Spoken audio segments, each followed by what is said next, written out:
The information provided on the Medo Given platform is for general information and educational purpose only. All material taken from various sources for fair use. We don't support self-medications at any circumstances. Do consult with your doctor before use of any medication. Thank you.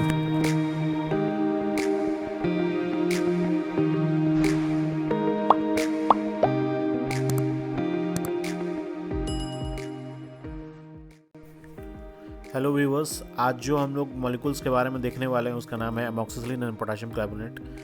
Market में बहुत सारे brand available हैं amoxicillin और potassium क्लार्बोनेट के, जैसे एमोक्सिक्लैप, एगुमेंटिन, बहुत सारे हैं। तो चलिए इसके आगे हम लोग स्टार्ट करते हैं। सबसे पहले देखते हैं इसके जो पैकेट होता है उसमें क्या क्या ऐसे कंपोनेंट देखने को मिलते हैं। तो सबसे पहला जो कंपोनेंट हम लोग को दिख रहा है सबसे ऊपर में, वो RX का दिख रहा है। ये RX जो है ये सिंबल को रिप्रेजेंट करता है, और इस सिंबल एक्चुअली लैटिन वर्ड से ड्राइव किया गया है, जिसका मतलब होता है यू टेक और टू टेक, यानी कि ये आपको दवाइयाँ लेनी है बेसिकली। ठीक है, नेक्स्ट क्या है, बेसिकली ये जो सिंबल है ये भी रिप्रेजेंट करता है कि ये एक ऑर्डर है from registered medical practitioner to the pharmacist, चाहे डिस्पेंसर चाहे कंपाउंडर के लिए, कि आप ये मेडिसिन ये पेशेंट को आपको देनी है। ठीक है,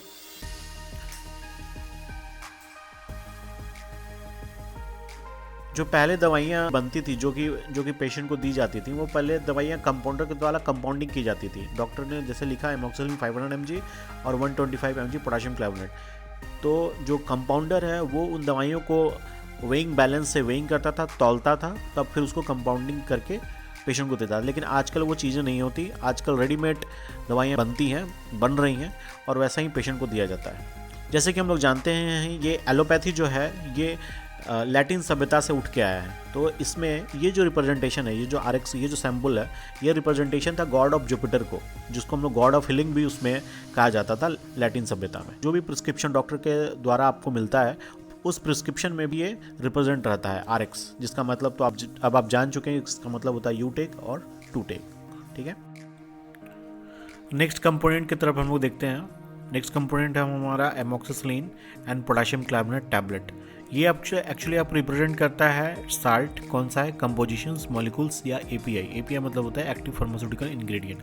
प्रोडक्ट टाइप है आपका, रिप्रेजेंट करता है ये जो आपका ब्रांड है वो टैबलेट फॉर्म में है या कैप्सूल में है या ऑइंटमेंट में है, क्रीम में है, सिरप में है, ड्राई सिरप में, क्या है। ठीक है, ये प्रोडक्ट टाइप रिप्रेजेंट करता है। नेक्स्ट हमारा है जो टैबलेट के जस्ट बगल में आप देख पा रहे हैं वो है IP मीन्स होता है इंडियन फार्माकोपिया।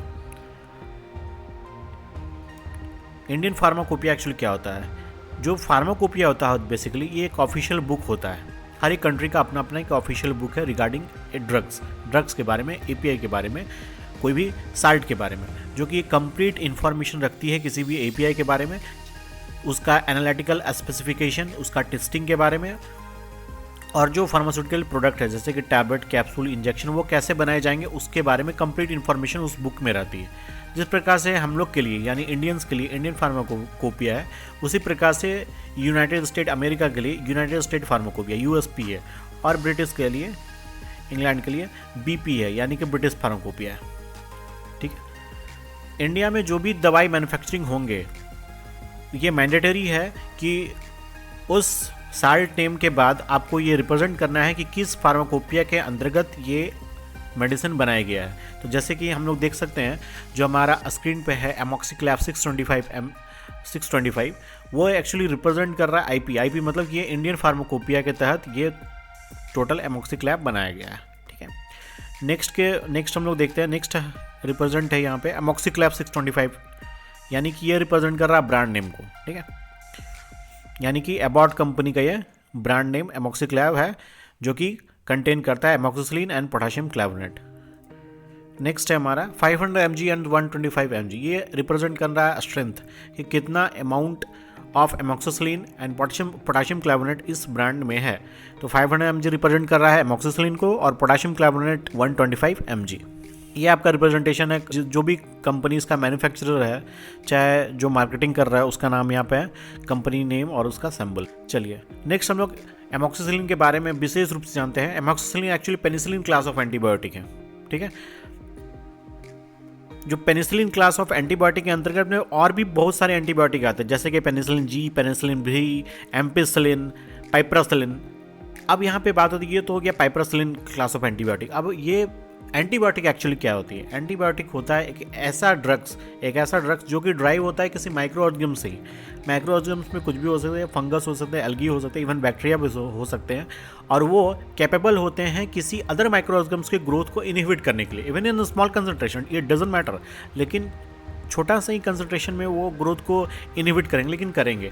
और उस प्रकार के जो मेडिसिन होते हैं, उस प्रकार के जो कंपाउंड्स होते हैं, उसको हम लोग बोलते हैं antibiotic. Antibiotic actually drive from natural sources यानी कि माइक्रो ऑर्गेनिज्म से, ये बनाया नहीं जाता है, यानी सिंथेटिक या सेमी सिंथेटिक ये नहीं होते हैं। एंटीबायोटिक टर्म कॉइन किया गया था सेल्मन वॉक्समैन के द्वारा। नेक्स्ट हम लोग देखते हैं जो एमॉक्सिसिलिन होता है वो एंटीबैक्टीरियल होता है, यानी कि एमॉक्सिसिलिन ना ही वायरस पे असर करता है ना ही फंगस पे असर करता है, ये सिर्फ बैक्टीरिया पे असर करता है, इसी के लिए इसको बोलते हैं एंटीबैक्टीरियल। जैसा कि हम लोग पहले भी देख चुके हैं कि जो एंटीबायोटिक है वो किसी न किसी अदर माइक्रो ऑर्गेनिज्म से एक्चुअली ड्राइव करके बनाए जाते हैं। उसी प्रकार जो एमॉक्सिसिलिन है वो हमारा ड्राइव करके बनाया गया है फंगस से, जिसका नाम है पेनिसिलियम नोटाटम। समझ गए? केमिकल स्ट्रक्चर के आधार पे हम लोग बीटा लैक्टम एंटीबायोटिक के भी नाम से जानते हैं। अभी आप स्ट्रक्चर देख पा रहे होंगे एमॉक्सिसिलिन का, इसमें जो रेड कलर डॉटेड लाइंस है उसके अंदर में जो स्ट्रक्चर है वो एक्चुअली है बीटा लैक्टम रिंग। इसी रिंग के कारण एक्चुअली एमॉक्सिसिलिन को हम लोग बीटा लैक्टम एंटीबायोटिक के नाम से जानते हैं। जो भी कंपाउंड बीटा लैक्टम रिंग को कंसिस्ट करती है, जिसमें रहता है ये बीटा लैक्टम रिंग, उसको हम लोग बीटा लैक्टम एंटीबायोटिक के नाम से जानते हैं। तो पेनिसिलिन और सेफलोस्पोरिन ये दोनों क्लास ऑफ एंटीबायोटिक हम लोग बीटा लैक्टम एंटीबायोटिक के नाम से जानते हैं। अब हम लोग देखेंगे डोजेस फॉर्म के बारे में। एमॉक्सिसिलिन का कौन कौन सा डोजेस फॉर्म है? डोजेस फॉर्म में जो एमॉक्सिसिलिन है वो टैबलेट के फॉर्म में, ड्राई सिरप और आईवी इन्फ्यूज़न यानी कि इंट्रावेनस यानी इंजेक्शन के फॉर्म में मौजूद रहता है। डोज में अगर देखें तो आपका स्क्रीन पे है जो डोज वो रिप्रेजेंट कर रहा है कौन कौन सा डोज में एमॉक्सिसिलिन प्रेजेंट होता है। जो ब्लैक कलर से लिखे हुए हैं वहाँ पे स्क्रीन पे जो भी डोज वो रिप्रेजेंट कर रहा है आपके टैबलेट डोजेस फॉर्म को। जो ब्लू कलर से है और स्काई ब्लू कलर से है वो रिप्रेजेंट कर रहा है आपका ड्राई सिरप को, और जो रेड कलर से लिखा हुआ है वो आपको रिप्रेजेंट कर रहा है आईवी डोजेस को। नेक्स्ट अगर डोजेस के बारे में देखें तो एडल्ट में हम लोग BID और TID इसको दे सकते हैं बेस्ड ऑन डॉक्टर रिकमेंडेशन, और पीडियाट्रिक के लिए 20 to 60 mg based on kg में इसको हम लोग TID यानी 3 डिवाइडेड डोज में हम लोग को देना है। नेक्स्ट अगर हम लोग इंडिकेशंस के बारे में देखें कि एमॉक्सिसिलिन किस किस कंडीशन में दिया जा सकता है, तो इसमें सबसे पहला कंडीशन होता है रेस्पिरेटरी ट्रैक इन्फेक्शन, ठीक है, जिसमें आ गया फ्रेंजाइटिस, टॉन्सिलाइटिस, ब्रोंकाइटिस और निमोनिया।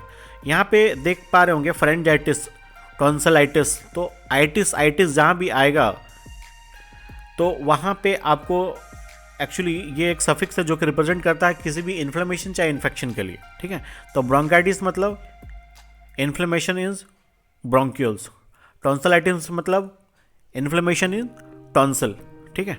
तो ये रिप्रेजेंट करता है, यानी कि इस प्रकार से जो भी रेस्पिरेटरी ट्रैक इन्फेक्शन में किसी प्रकार का इन्फेक्शन और इन्फ्लेमेशन होता है तो आपका एमॉक्सिसिलिन उस पर काम करेगा। नेक्स्ट आपका आता है urinary tract infection. Urinary tract infection भी होता है अगर उसी में भी अगर बैक्टीरियल इन्फेक्शन बेसिकली, क्योंकि पहले भी हम लोग इस पर डिस्कस कर चुके हैं कि एमॉक्सिसिलिन हमारा सिर्फ बैक्टीरियल इन्फेक्शन पे काम करेगा, वायरल इन्फेक्शन या फंगल इन्फेक्शन में नहीं।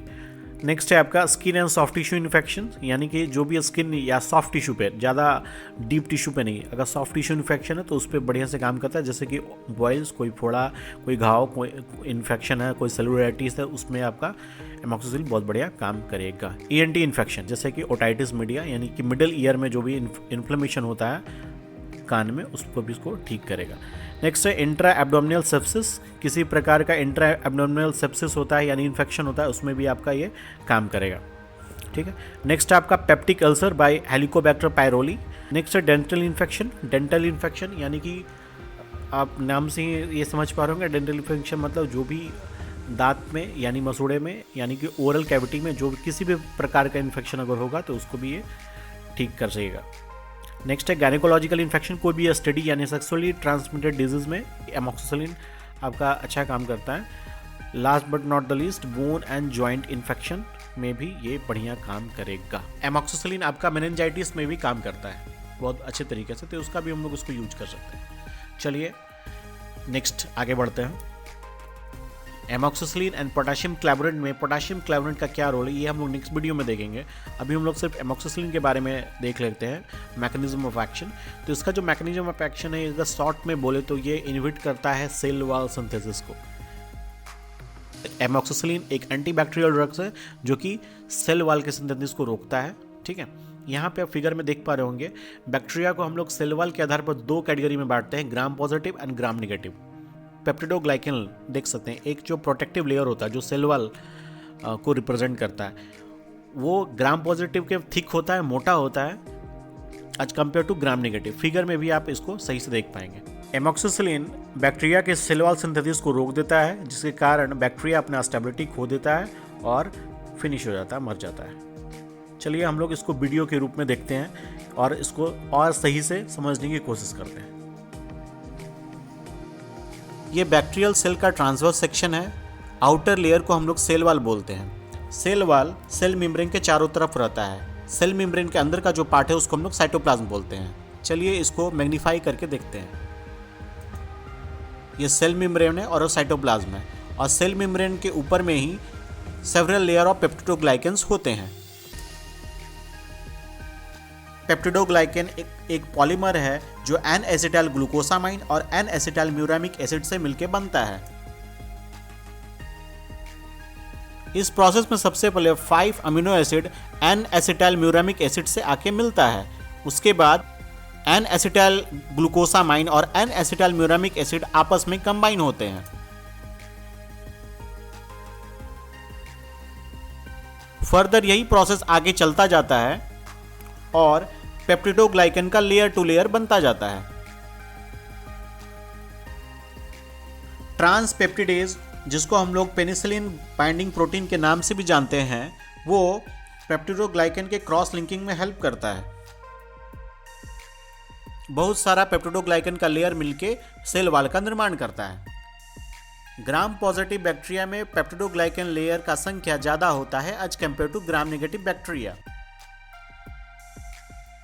बीटा लैक्टम एंटीबायोटिक, जिसमें बीटा लैक्टम रिंग होता है, वो इस ट्रांसपेप्टिडेज या पेनिसिलिन बाइंडिंग प्रोटीन के साथ कंबाइन कर देता है और क्रॉस लिंकिंग, जो पेप्टिडोग्लाइकेन लेयर का क्रॉस लिंकिंग हो रहा था उसे नहीं होने देता है, जिससे कि सेल वॉल सही से नहीं बन पाता है और सेल वॉल सिंथेसिस नहीं हो पाता है, और जिसके कारण बैक्टीरिया अपना स्टेबिलिटी खो देता है और ऑस्मोटिक प्रेशर के कारण ब्रस्ट हो जाता है, टूट जाता है, डिस्ट्रॉय हो जाता है, मर जाता है।